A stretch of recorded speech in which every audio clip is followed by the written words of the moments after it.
얼마나 잤을까? 나는 일부러 장모에게도 가지 않고 전화도 하지 않았다. 그러자 장모가 전화를 하여 보고 싶으니 자꾸 오라고 한다. 오늘도 아내와 가게로 출근을 하여 일을 보는데 장모에게서 전화가 온다. 아내가 옆에서 힐끗 쳐다본다. 나는 아내를 의식하며 전화를 받았다. 여보세요. 윤서방. 나야. 아, 예, 장모님. 상대가 장모라는 것을 알고 아내는 하던 일을 계속한다. 자네 왜 며칠 동안 오지 않는 거야? 아니, 그게 아니라 바빠서. 큰엄마도 와 계시고 해서. 큰엄마가 와 있어도 큰엄마 친구들이 여기에 몇몇이 있어. 예, 곧 한번 갈게요. 옆에서 아내가 자꾸 쳐다보고 있다. 옆에 연희가 있는가? 예, 나 자기가 많이 보고 싶단 말이야. 오늘 올 텐가? 오늘은 안 되고 내일이나 모레쯤 한번 들릴게요. 그럼 기다릴게. 빨리 와. 장모가 전화를 끊는다. 아내가 나를 보며. 엄마야, 왜 전화했어? 응, 그냥 놀러 오라고.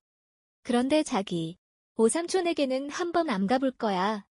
외삼촌의 수술은 다행히 잘 마무리되었고 의식도 회복되었다고 한다. 하지만 회복까지는 오랜 시간이 필요하다는 말에 나는 묘한 허탈감과 안도를 동시에 느꼈다. 그날 오후 나는 문득 그녀가 떠올랐다. 며칠 전 웃으며 인사를 건네던 그녀. 내일쯤이면 그녀의 남편이 휴가를 마치고 돌아온다는 이야기도 들었다. 지금이 아니면 못 볼지도 모르지. 나는 가게를 빠져나왔다. 아내는 통화에 바빴고 눈치챌 틈도 없었다. 그녀의 가게 문을 열자 그녀는 놀란 듯 반가운 얼굴로 다가왔다. 어머머, 동생 물결표 이제야 왔네. 그녀는 웃으며 내 손을 가볍게 잡았다. 기다렸어요? 얼마나요? 심심해서 가게가 조용했는데. 오늘 그녀는 연두색 주름 치마에 하얀 블라우스를 입고 있었다. 햇살이 창문 사이로 스며들며 그녀의 모습이 더 밝고 부드럽게 보였다. 차 한 잔 어때요? 지금 아무도 없어요. 우리는 안쪽 소파에 나란히 앉았다. 잔잔한 음악이 흘렀고 그 사이 그녀의 눈빛은 자꾸만 내 쪽으로 머물렀다. 나는 말없이 그녀의 눈을 바라보다 손끝으로 테이블 위 컵을 천천히 돌렸다. 혹시 지금 이 순간 기억에 오래 남을지도 모르겠네요. 그녀는 천천히 고개를 끄덕였다. 내일이 오기 전에 오늘을 조금 더 담고 싶어요. 그 말에 우리는 동시에 미소를 지었다. 그리고 아무 말 없이 서로를 바라보는 시간이 흘렀다. 문득 그녀가 말했다. 이런 건 처음이 아닌데 이상하게 떨려요. 나는 작게 웃으며 말했다. 저도 그래요. 그냥 이 순간은 숨기지 않아도 되는 것 같아서요. 그녀는 조용히 내 전화기에 손을 뻗었다. 번호 저장해요. 혹시 그리울 때가 올지도 모르니까. 나는 고개를 끄덕이며 그녀가 적어준 번호를 조심스럽게 확인했다. 문을 나서며 그녀가 속삭이듯 말했다. 가끔 나 먼저 전화해도 받아줘요. 나는 웃으며 대답했다. 그럼요. 우리만의 약속이니까요. 오늘은 일요일 모처럼 늦잠을 잤다. 오늘은 가게도 문을 열지 않는 정기 휴일이다. 아내는 오늘 대학 동창과 모임이 있다고 나간다. 막 문을 나서는데 거실에 있는 전화가 울린다. 나는 나가다 말고 들어와 전화를 받으니 뜻밖에도 처제에게서 온 전화였다. 여보세요. 형부 저예요. 형부 오늘 안 바쁘세요? 아니야를 없이 집에서 TV 보고 있어. 마침표 아니 형부한테 뭐 좀 의논하려고. 그럼 지금 갈게요. 잠시 후 벨이 울리고 문을 열어주자 처제가 들어온다. 형부 나왔어요. 그래. 처제 어서 와. 밖에는 더운데 에어컨을 틀어놓으니 시원하네요. 마침표 나는 냉커피를 가지고 와서 처제 옆에 앉았다. 언니는 언제 와요? 아마 오늘 좀 늦게 올 거야. 그런데 오늘 같은 날 데이트를 가지. 무슨 일이야? 처제는 나를 보며 무엇인가 무척 망설이는 것 같았다. 나는 조용히 냉커피 한 잔을 내어와 거실 소파에 앉아있는 처제 옆에 놓았다. 그래, 무슨 고민이길래 이렇게 조심스레 찾아온 거야? 처제는 머뭇거리며 컵을 잡고 한 모금 마셨다. 그리고 잠시 말을 잇지 못했다. 마침표. 저. 이상하게 요즘 마음이 복잡해요. 나는 고개를 끄덕이며 그녀를 바라봤다. 진지한 얼굴이었다. 장난처럼 꺼낸 이야기는 아니었다. 누군가에게 기대고 싶은데 쉽게 말할 수 없는 일이에요. 마침표 남자친구 때문이야? 처제는 조용히 고개를 저었다. 그 사람을 싫어하진 않아요. 하지만 마음 한구석이 자꾸 걸려요. 가깝고도 먼 그런 벽 같은 게 있어요. 나는 말을 아끼며 그녀를 바라보았다. 그녀의 눈동자엔 망설임과 떨림이 동시에 담겨 있었다. 마침표 형부에게 말하고 싶었어요. 누군가에게만은 솔직해지고 싶어서. 그래, 나야. 뭐든지 들어줄게. 말해도 괜찮아. 그녀는 깊게 숨을 들이켰다. 그리고 나지막이 말했다. 그냥 형부가 옆에 있어주면 그것만으로도 오늘은 위로가 될 것 같아요. 순간 거실 안의 공기가 달라졌다.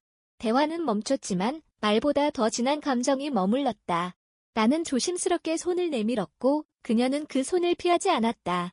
살짝 얹힌 손끝 그 사이로 온기가 흐르기 시작했다. 형부. 이 순간이 참 이상하게 편해요. 나도 그래.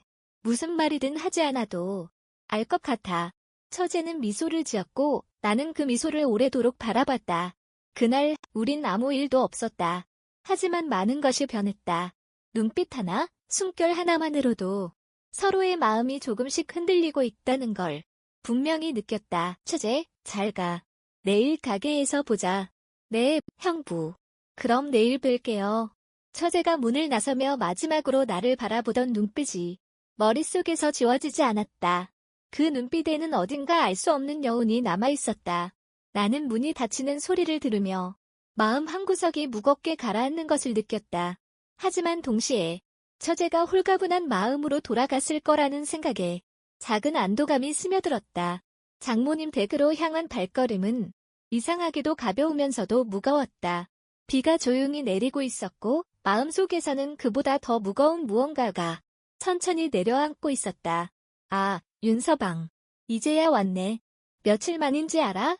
장모님은 환한 미소로 나를 맞이했다.